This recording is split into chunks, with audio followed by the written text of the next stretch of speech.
Estamos de volta agora para comentar sobre os atos antidemocráticos do fim de semana. Depois de quase 70 dias de manifestações contra a eleição do Lula e 7 dias após sua posse, Brasília foi palco de cenas que serão lembradas para sempre na história do país.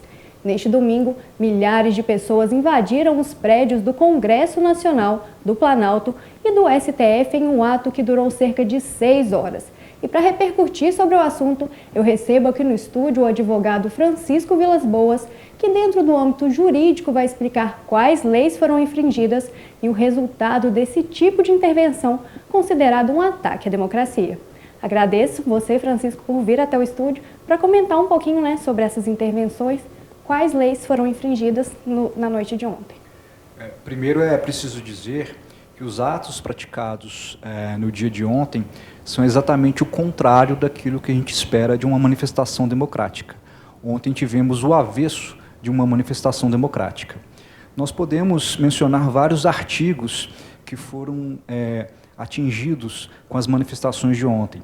Eu cito 2 em especial que foram introduzidos no nosso Código Penal em 2021. Que é o artigo 359-L, que trata do crime da abolição violenta do Estado Democrático de Direito, e o artigo 359-M, que trata do crime de golpe de Estado.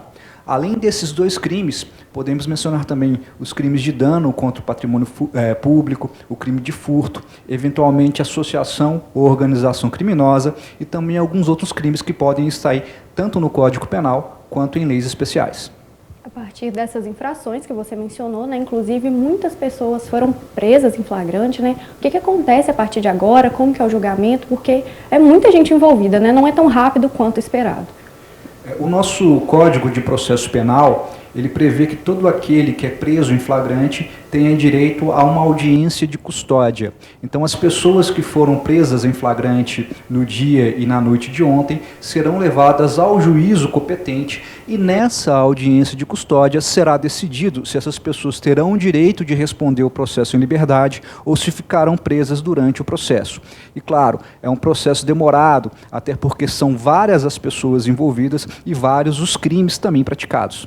E muitas pessoas envolvidas também não foram presas, foram identificadas, muitos vídeos circularam pela internet, A partir disso, o que esse pessoal também vai sofrer, a partir da versão jurídica, a partir das leis, como que isso vai se repercutir para elas? O artigo 29 do Código Penal fala que todo aquele que concorre para um crime incide nas penas a ele cominada. Então, essas pessoas que serão identificadas, elas também responderão pelos crimes cometidos e pelos crimes para os quais elas concorreram. Quanto à identificação, acredito que o Serviço de Inteligência do Governo Federal, assim como o Serviço de Inteligência das polícias do Distrito Federal, de Goiás e também dos demais estados, vai fazer um esforço para conseguir identificar essas pessoas. Lembrando que não se trata de atos de livre manifestação de pensamento ou de liberdade de expressão. Trata-se de uma violência contra a própria democracia. E por isso que essas pessoas precisam ser identificadas e punidas. Pacíficas podem acontecer, mas o que aconteceu neste domingo está fora das leis, fora do que é previsto pela legislação. Todo mundo pode fazer e deve cobrar os direitos, ir até o governo, mas do jeito que aconteceu neste domingo não está correto, certo?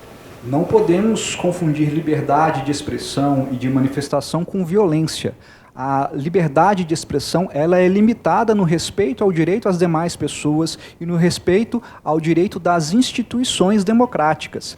Mas nós precisamos também entender que, apesar da violência e da truculência dos atos praticados ontem, eu acredito que a democracia sequer teve um arranhão na superfície, porque a democracia não é o prédio do Congresso Nacional, o judiciário não é o prédio do STF, o judiciário são as pessoas que estão ali, que trabalham pela justiça, assim como o Congresso Nacional são as pessoas que estão ali trabalhando.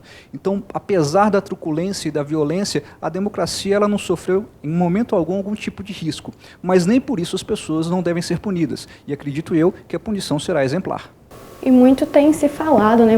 Foi pedido a questão da intervenção, temos a militar e a federal, e a que foi assinada foi a federal, né? Fala um pouquinho pra gente o que acontece a partir disso. O presidente Lula assinou junto ao Legislativo a partir das circunstâncias, né, do dia de ontem. O que acontece agora? Qualquer intervenção do governo federal, ou intervenção militar, ou intervenção de algum governo estadual, deve ser uma última medida a ser tomada. A partir do momento em que foi constatada a ineficiência da segurança pública pelo governo do Distrito Federal, o presidente da República, pelo Ministério da Justiça, Ministério da Defesa, com o apoio do Poder Legislativo e do apoio judiciário, corretamente ali procedeu com a intervenção federal. E essa intervenção federal é justamente para garantir a ordem, não só em Brasília, mas para que as instituições democráticas funcionem de forma correta e de forma tranquila. É isso aí, Francisco. Muito obrigada pelas suas informações. Aguardemos agora as atualizações desse caso. O Jornal Integração agora vai para um breve intervalo. Não sai daí, que a gente volta já.